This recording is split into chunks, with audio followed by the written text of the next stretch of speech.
In the winter of 1983, Child Protective Services arrived at a farm in rural Pennsylvania.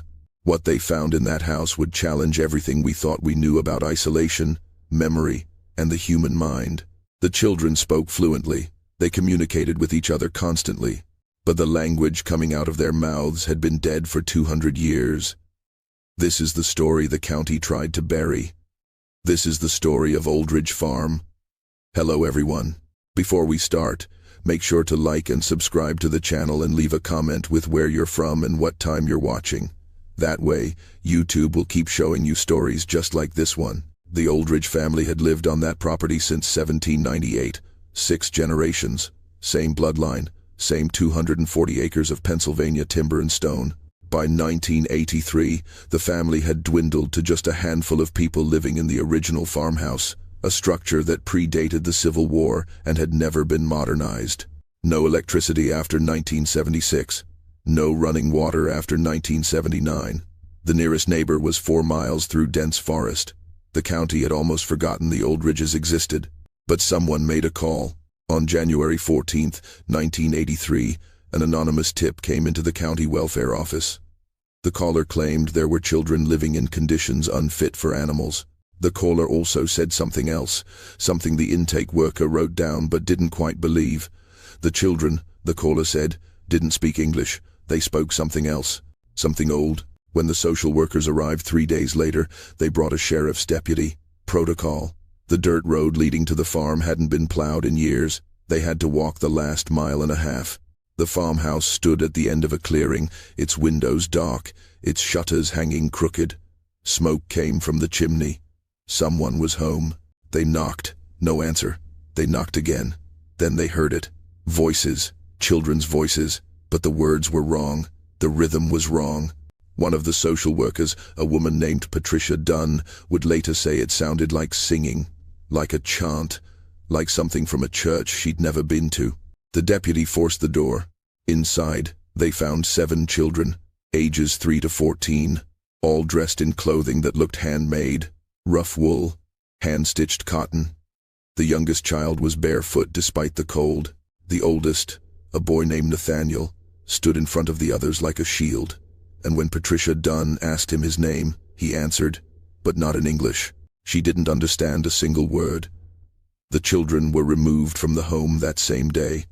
Their mother, a woman named Mary Oldridge, did not resist. She watched from the doorway as they were led to the vehicles, her face expressionless, her hands folded in front of her like she was attending a funeral. She was 41 years old but looked 60. Her husband, Thomas Oldridge, was not present. The deputy asked where he was. Mary said nothing. They would later find his body in the barn. He had been dead for 6 weeks. The children were taken to County General Hospital in Millbrook, Pennsylvania. Standard procedure, medical exams, psychological evaluations. But the staff immediately noticed something deeply wrong. The children would not respond to English. Not a word, not a gesture. They huddled together in the examination room, whispering to each other in that same strange language. Nurses tried to separate them for individual exams. The children screamed, not in panic, in fury, in a language no one could identify. Dr. Raymond Keller was the pediatrician on duty. He had worked in the county for 18 years. He had seen neglect, he had seen abuse, but he had never seen this. He recorded the children speaking and sent the tape to a colleague at the University of Pittsburgh, a linguist, someone who might be able to tell him what he was hearing. The response came back 3 days later. The language was a dialect of early modern English, specifically a form spoken in rural England and parts of colonial America during the late 1700s. It had characteristics of Scots-Irish inflection mixed with archaic Anglican religious terminology.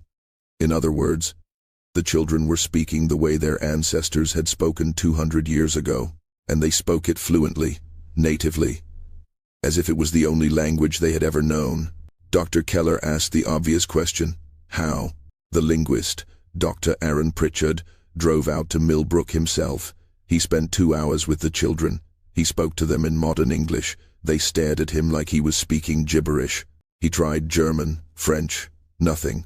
Then he tried something else. He read aloud from a historical document, a land deed from 1792, written in the formal English of that era. The oldest boy, Nathaniel, tilted his head.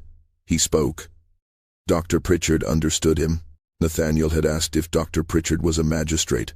The investigation into the Oldridge family began immediately. What they uncovered was not just neglect.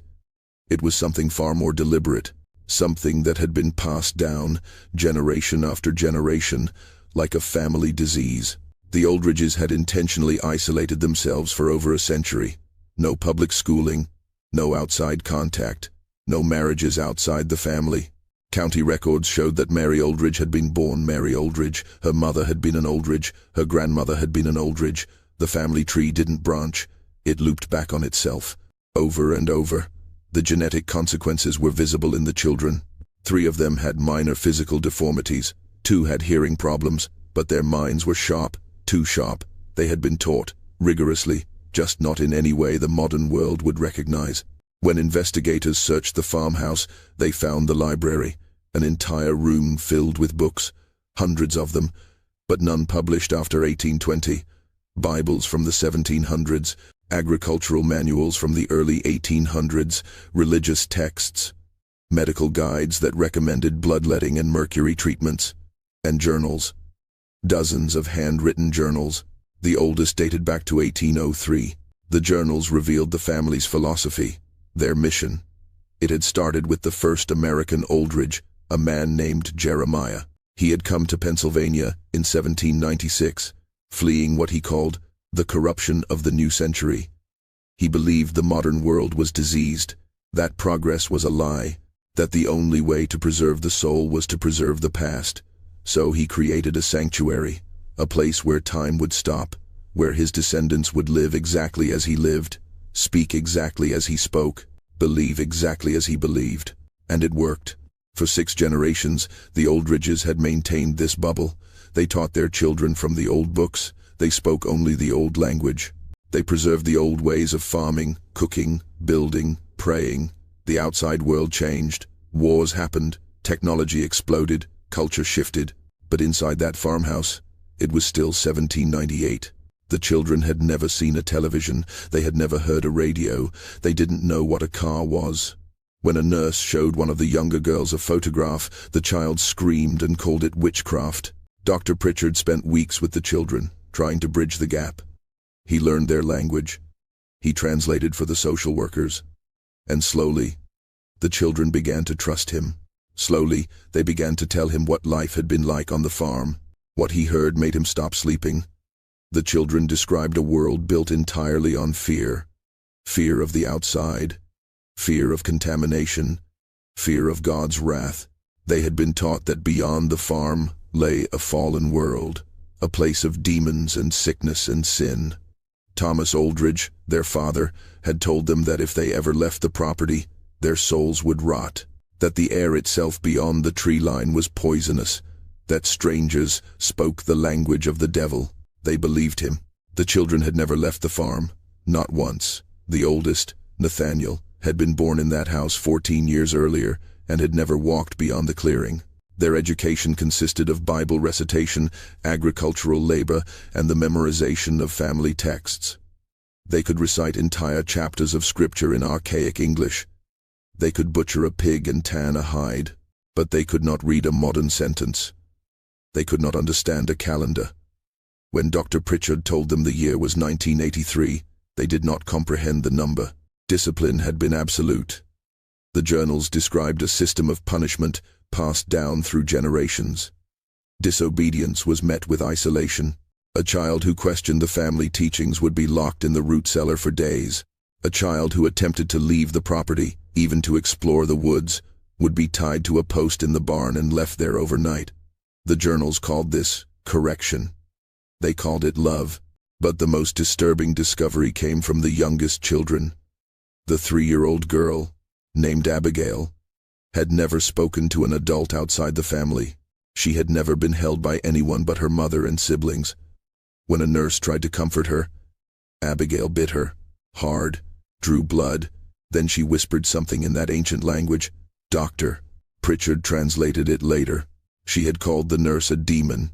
The psychologists brought in to evaluate the children struggled to find a framework.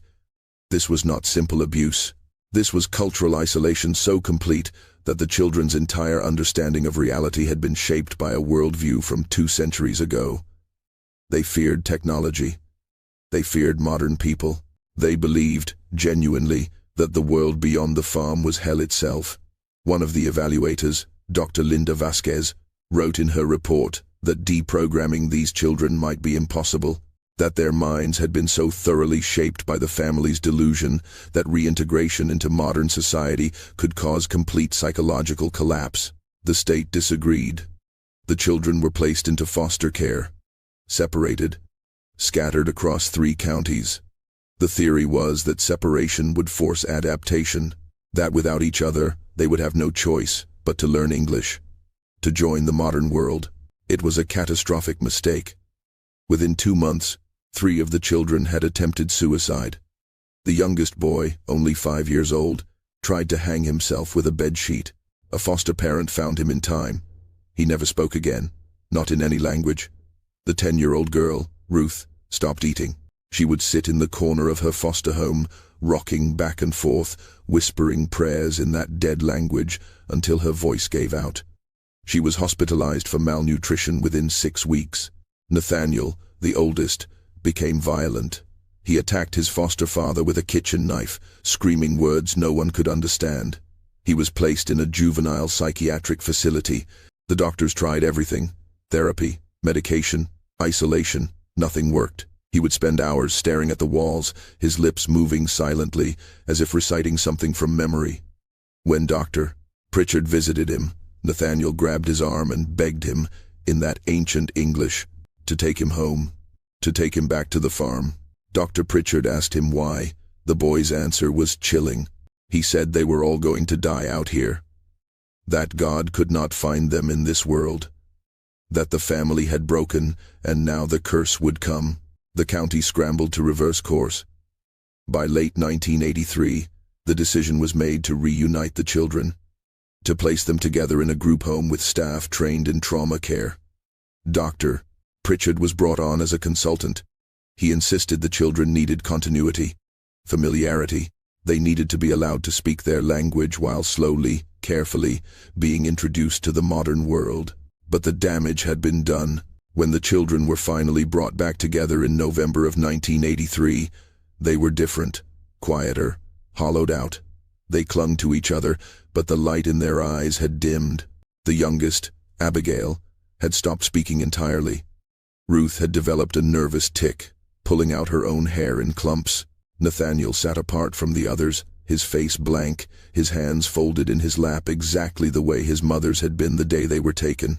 The staff tried to create a bridge. They hired a tutor who worked with Dr. Pritchard to teach the children modern English while respecting their native tongue. Progress was slow, painful. Some of the children learned basic phrases, others refused. The trauma of separation had taught them that the outside world was exactly what their father had said it was: a place of cruelty, a place of demons. If you're still watching, you're already braver than most. Tell us in the comments, what would you have done if this was your bloodline? Mary Oldridge was never charged with a crime. The county attorney reviewed the case and determined that while the conditions were abusive by modern standards, Mary herself had been a victim. She had been born into the same system, raised in the same isolation. She knew nothing else. Charging her, they decided, would be like charging someone for being born into a cult. She was released after a psychiatric evaluation and vanished. Some say she returned to the farm. Others say she walked into the woods and never came back. No one knows for certain. The farm itself was seized by the county for unpaid taxes. In 1984, they attempted to auction it off. No one bid. The property had a reputation by then. The locals called it cursed. There were stories. People claimed to hear children's voices in those woods at night, singing in a language that didn't belong to this century. Hikers reported finding strange symbols carved into trees near the property line. Crosses, words in old script, warnings. The farmhouse burned down in 1987. The fire department listed it as accidental, but there was no electricity on the property, no gas lines, nothing that could have sparked a blaze. The fire started in the library, the room with all the journals. By the time firefighters arrived, there was nothing left but ash and stone. Every book, every journal, every piece of evidence that explained how the Oldridge family had maintained their isolation for so long gone. Dr. Pritchard kept copies of some of the journals. He spent years studying them, trying to understand the psychology behind what had happened. He published a paper in 1989 titled Temporal Isolation and Linguistic Preservation in Extremist Family Systems. It was largely ignored by the academic community. Too disturbing, too strange. But in that paper, he made an argument that still haunts anyone who reads it. He argued that the Oldridge children were not mentally ill. They were not damaged by some genetic defect or neurological disorder. They were perfectly sane. Their minds had simply been shaped by a reality that no longer existed. And in removing them from that reality, in forcing them into a world they had been taught to fear, the state had done something worse than neglect. It had committed a kind of murder, not of their bodies, but of their souls. By 1990, most of the Oldridge children had been institutionalized. The trauma of integration had been too much. Ruth died in a psychiatric hospital in 1992. The cause of death was listed as heart failure, but she was only 19 years old. Nathaniel disappeared from state records in 1994. Some say he ran away. Others believe he found his way back to those woods, back to the only home his mind could accept. Only 2 of the children successfully adapted, a boy named Samuel and a girl named Esther. They learned English. They attended school. They built lives in the modern world, but neither of them ever spoke about the farm, not to therapists, not to friends, not to anyone. Dr. Pritchard tried to contact them in the early 2000s. Both refused to meet with him. The silence, he said, was louder than anything they could have told him. The Oldridge case was quietly sealed by the county in 1995. The official reason was to protect the privacy of the surviving children. But those who worked on the case believed it was something else. Embarrassment. Shame. The state had taken children from a bad situation and made it worse. They had separated siblings who depended on each other for survival. They had forced a language and a world onto minds that could not accept it. And children had died because of it. Dr. Pritchard continued his research until his death in 2009. In his final years, he became obsessed with a single question: were the Oldridge children better off? If the state had never intervened, if the children had been left on that farm, would they have lived longer, happier? He could never answer it, but in his private notes, found after his death, he wrote something that still chills anyone who reads it. He wrote that the Oldridge children were the last speakers of a dead language, that when they died, something that had survived for 200 years died with them, a way of thinking, a way of seeing the world. And maybe, he wrote, that was not progress. Maybe that was extinction. In 2016, a journalist named Michael Crane tried to track down the surviving Oldridge children. He found Samuel living in Ohio under a different name. Samuel agreed to meet, but only once. They sat in a diner for 20 minutes. Michael asked him about the farm, about his childhood, about the language. Samuel stared at him for a long time. Then he said something in perfect, modern English. He said, "We were happy there. We didn't know we were supposed to be saved." Then he stood up and walked out. Michael never saw him again. Esther was harder to find. She had married, changed her name twice, built a life far away from Pennsylvania. When Michael finally tracked her down, she refused to speak to him, but she sent him a letter, 1 page, handwritten. It said that the farm was not evil, that her father was not a monster, that the world had misunderstood what they were. She said the family had been trying to preserve something sacred, something the modern world had lost. And in destroying it, in scattering them, the state had committed the real crime. The letter ended with a single sentence, written not in English, but in that old language, the language of her childhood. Michael had it translated. It said, "We are the last, and when we are gone, no one will remember how to speak to God the way we did." The Oldridge Farm still stands as an empty plot in rural Pennsylvania. The foundation of the old house is still there, hidden beneath weeds and saplings. Locals avoid it. There are no tours, no historical markers. The county would prefer the whole story be forgotten, But every few years, someone posts on a local forum. They were hiking near the old property. They heard something. Voices. Children's voices. Singing in a language they didn't recognize. No one ever investigates. The Oldridge children spoke a language no one had heard for 200 years. And now, most of them are gone. The language is dead again. The family is scattered or buried. But the question remains. The question Dr. Pritchard could never answer. The question that keeps people awake at night when they hear this story. Were they rescued? Or were they destroyed? You decide.